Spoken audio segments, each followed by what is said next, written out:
تخيلوا ان عاصي الحلاني كان ممكن يختفي من الساحه الفنيه قبل ما يبقى نجم، والاغرب من كده انه بعد ما بقى واحد من اهم نجوم الوطن العربي حياته نفسها كانت هتنتهي اكتر من مره، من اول فشل صادم في بداياته لازمه صحيه هددت مستقبله لحادث خطير كان هينهي حياته، لكن في كل مره كان بيرجع اقوى من الاول. فايه اللي خلاه يقدر يكمل، وازاي كل ازمه كانت ممكن تنهي مشواره لكنها في النهايه صنعت واحد من اهم نجوم الوطن العربي؟ ده اللي هنعرفه النهارده في رحله عاصي الحلاني بين النجاح والازمات. وانا مثل الهوى طاير مجنون بحبه وحاير فتحه من ورا والهوى يا ابو الهوانه يا دين ابويا الهوانه ذاكر المعروف يا ويلي اكتر ما بيخطر على باله حبيتك وبغار على كوني القمر انتي ضوي عمملك.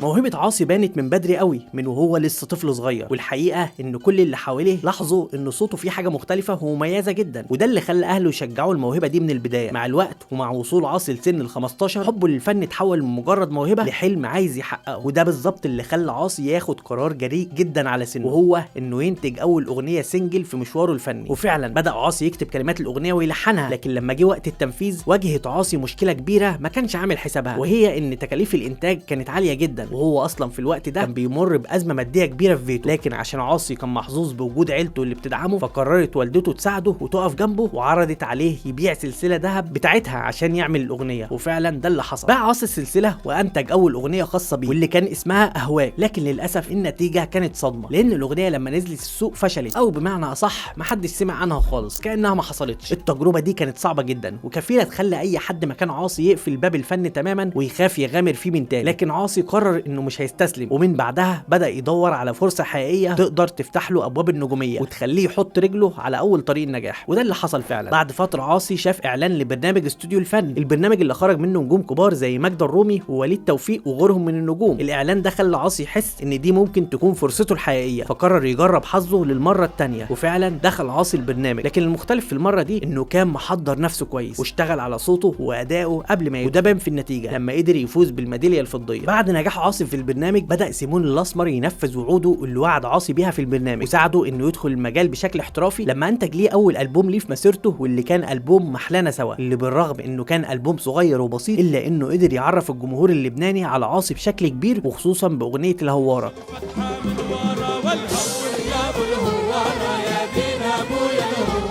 واللي حققت نجاح كويس جدا بالنسبه لاول تجربه ليه. لكن بعد نجاح الالبوم ده بتيجي نقطه التحول الحقيقيه في مشواره لما نزل بالبوم وانا مارك مريت سنه 94. الالبوم ده ما كانش مجرد نجاح جديد، ده كان الانطلاقه اللي نقلته في حته تانية، لان الالبوم حقق نجاح كبير ووصل نجاحه في الوطن العربي كله. من بعد نجاح الالبوم ده عاصي ما وقفش، بالعكس عرف يستغل النجاح صح، ونزل بعدها بمجموعه البومات تانية زي البوم يميمه سنه 95 اللي كان من اشهر اغانيه اغنيه يا ناكر المعروف، وكمل بعدها النجاح بألبوم أحبك جدا اللي من أشهر أغانيه أغنية امشي الحالي.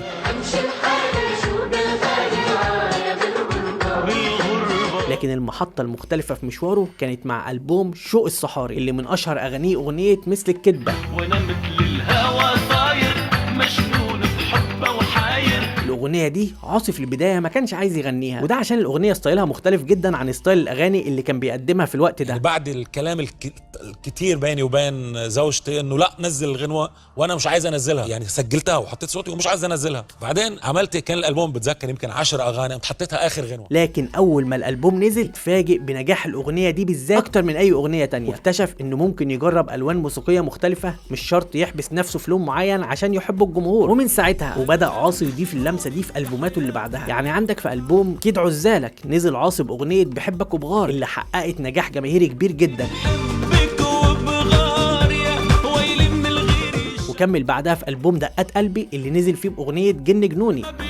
على باله حبيتك وبغار علي. ومن بعد كده وعاصي ماشي على نفس الخط وبنفس الثبات بيقدم ألبومات نجحت جدا مع جمهوره زي أغنية قوتنا بوحدتنا ده تبقى هالدار، ويمكن ما في منه رجوع هرم للشط الموجود. وجوع. لحد ما وصل لألبوم روحك أنا. وخلال الرحلة دي عاصي قدر يثبت إنه مش مجرد مطرب ناجح، لكنه كمان فنان بيعرف يطور من نفسه ويواكب تغيرات السوق من غير ما يخسر هويته أو الستايل اللي الجمهور عرفه بيه، وده اللي خلاه يحافظ على مكانته وسط المنافسة ويفضل واحد من أهم نجوم جيله. لكن في عز النجاح ده بتحصل أزمة كبيرة لعاصي، أزمة كانت ممكن توقف مشواره الفني كله في لحظة. البداية كانت في سنة 2013 في الوقت اللي عاصي كان بيصور فيه برنامج ذا فويس. اتعرض عاصي لوقعة قلبت حياته كلها. كنت بالنادي طالع بدي انزل على درج، في معي شاب رفيقي قدامي ماشي، فدعست على اول درجه يعني حسيت اجري ما حملتني، وقعدت انا ورفيقي يعني منيح اللي كان هو قدامي، صرنا نسند على بعضنا. طبعا كسرت ايدي وقتها، هاي ما حدا بيعرفها. في البدايه كان فاكر انها حاجه عاديه، لكنه حب يروح يطمن على نفسه، وهنا كانت الصدمه. قاعد مع حكيم العظم يعني عم يسالني كيفك، منيح ما منيح؟ قلت له اوقات عم حس بوجع من قدام. قال لي من قدام ما خصه بالظهر. نزلت عملت ام طلع عندي نيكروز بالعظم. المرض ده نوع شديد من هشاشه العظام، وعلاجه الوحيد انه يعمل عمليه زراعه عظم. وبالفعل بدا عاصي عمليه الزراعه على طول عشان يخلص من الازمه دي. عاصي كان فاكر ان بمجرد ما تخلص العمليه هيرجع لحياته الطبيعيه من جديد، لكن الواقع كان اصعب بكتير. عملنا عمليه زرع العظم وبعد 6-7 اشهر ما نجحت. ومن هنا بدأ عاصي رحلة طويلة من العلاج والعمليات، وفضل يحارب المرض لحد ما في الآخر نجحت العملية وقدر يقف على رجليه من تاني ويرجع لحياته الطبيعية. بعد الرحلة الطويلة اللي قضاها عاصي في العلاج قدر يرجع للساحة من تاني بألبوم عاصي 2013 واللي قدم فيه أغنية وينك حبيبي. وينك حبيبي وينك موتني شوقي وينك، اللي كانت دويتو مع عادل العراقي، وكمل بعد كده مشوار النجاح بأغنية قوم ارقصيلي.